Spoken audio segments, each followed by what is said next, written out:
My approach to programming, excuse me, is I program based on movement patterns. So I look at our fundamental movement patterns that we do in our day to day.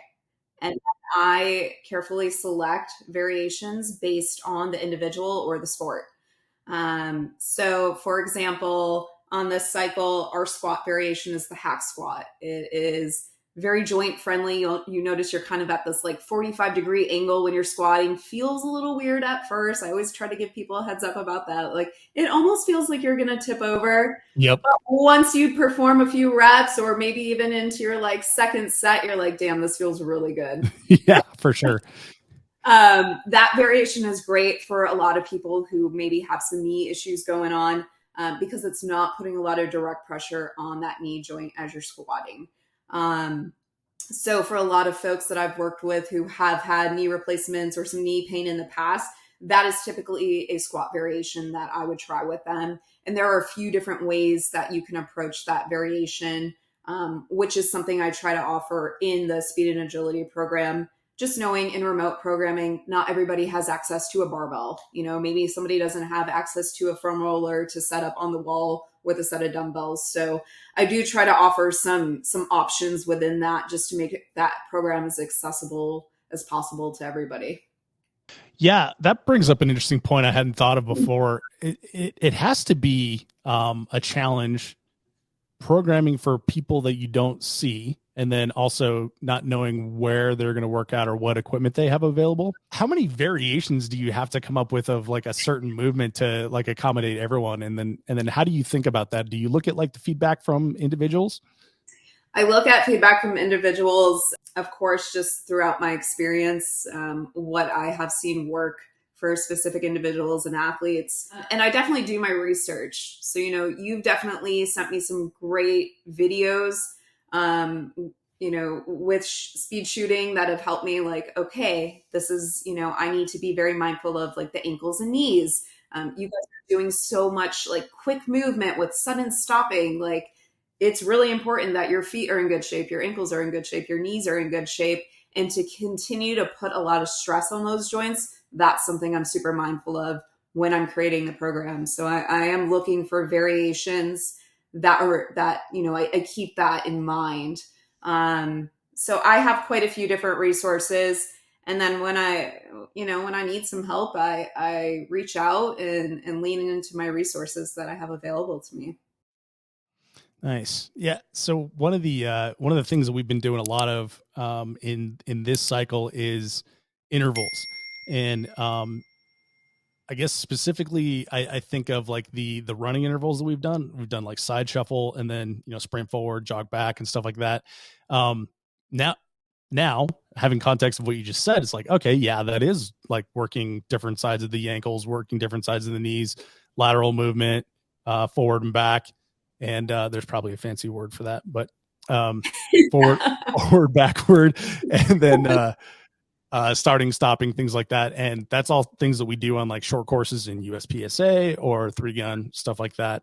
And the intervals specifically in the middle, you're like, okay, work really hard for 60 seconds as an example, and then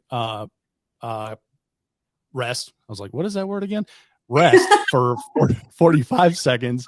And then 45 seconds. yeah, exactly. Try to get your breath. And then that reminds me specifically of like in 2-gun or 3-gun, a lot of the times we're shooting long distances, which requires still positions. You have to get into a position, get really still, get behind the reticle, get your breathing right, and calm down. But you may have just run like 40 yards to get there. So I feel like the constant repetition that we've been doing this cycle every single day of work really hard, catch your breath, work really hard, catch your breath has been good for that as well. Amazing. That's my goal.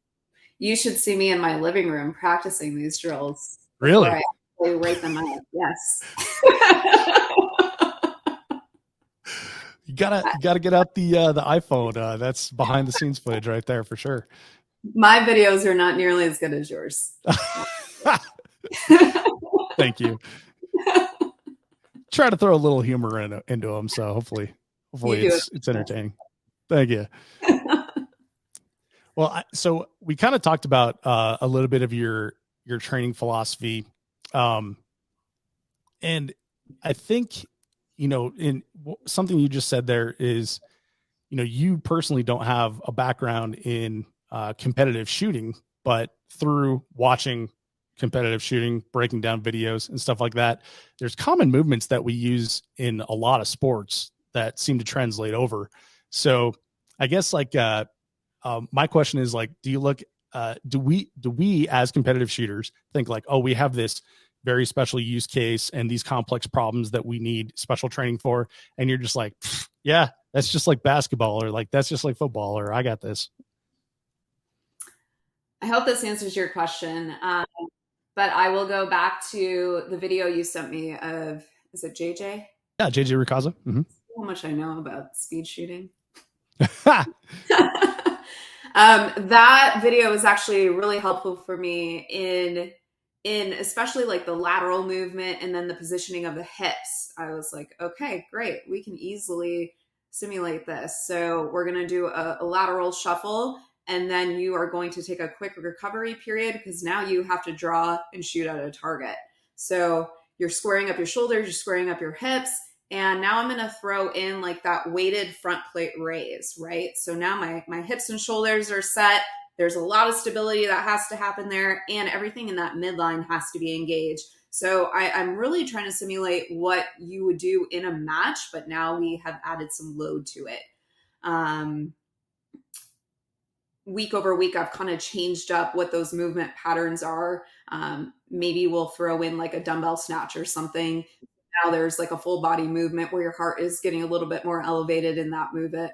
In that movement. And you're having to really focus on your breath work. So those type of videos have really been beneficial to me in the way that I plug in those movements for those drills.